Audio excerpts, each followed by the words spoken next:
जाजपुर किछि अंचल झाड़ाबांति व्यापी जिला स्वास्थ्य प्रशासन पक्षर परामर्श जारी। गतकाली ठारू जाजपुर जिले में कोरेई दानगदी जाजपुर धर्मशाला रसुलपुर अंचल झाड़ाबांति व्यापी रोगी माने जाजपुर जिला मुख्य चिकित्सालय सह अन्य चिकित्सालय चिकित्सित होती।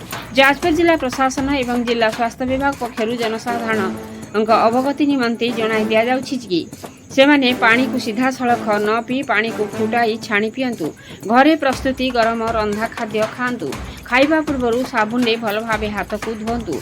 फल खाउथिले फल को भल भाव धोईकी खांतु। बाहर अस्वास्थ्यकर परिवेश रे थिबा ठेला दुकान किंबा बाहर विक्रय होता फास्ट फूड न खाइबा को जनसाधारण को परामर्श दिया जाउछि।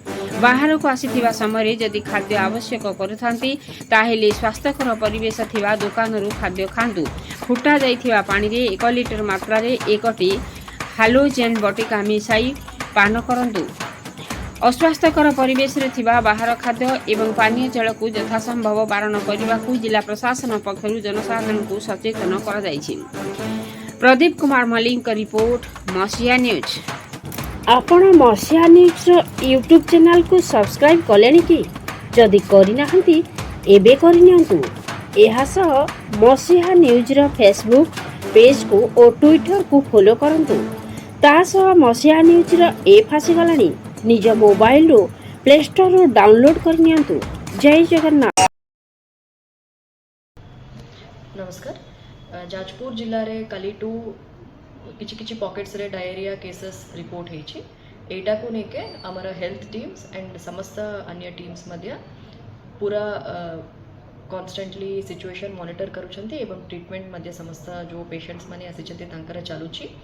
एतिरे कोनोसी पैनिक हबार रिक्वायरमेंट नहीं। आमे पूरा सिचुएशन अंडर कंट्रोल अच्छी।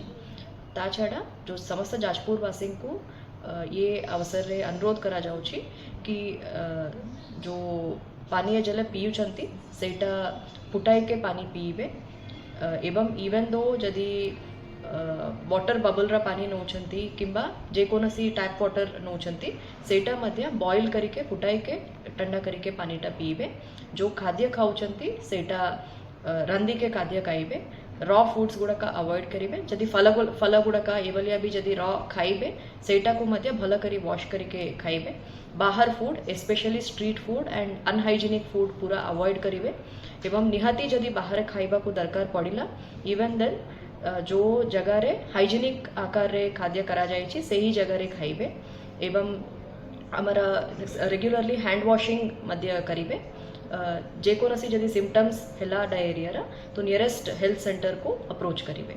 हमारा समस्त टीम्स रेडी अच्छी एंड इन प्रिपेयर्डनेस अच्छी एंड जो एडवाइजरी दिया जाए हैंड वॉशिंग को लेके एवं पानी बॉयल करके पीवा को लेके एवं जो कुक्ड फूड हाइजीनिक कंडीशन रे करिथिबा कुक्ड फूड कंज्यूम करने को लेके सेटा मु अनुरोध करूची समस्त को एटा को फॉलो करंतु एवं हमें कौन सी प्रकार पैनिक नियंत्रण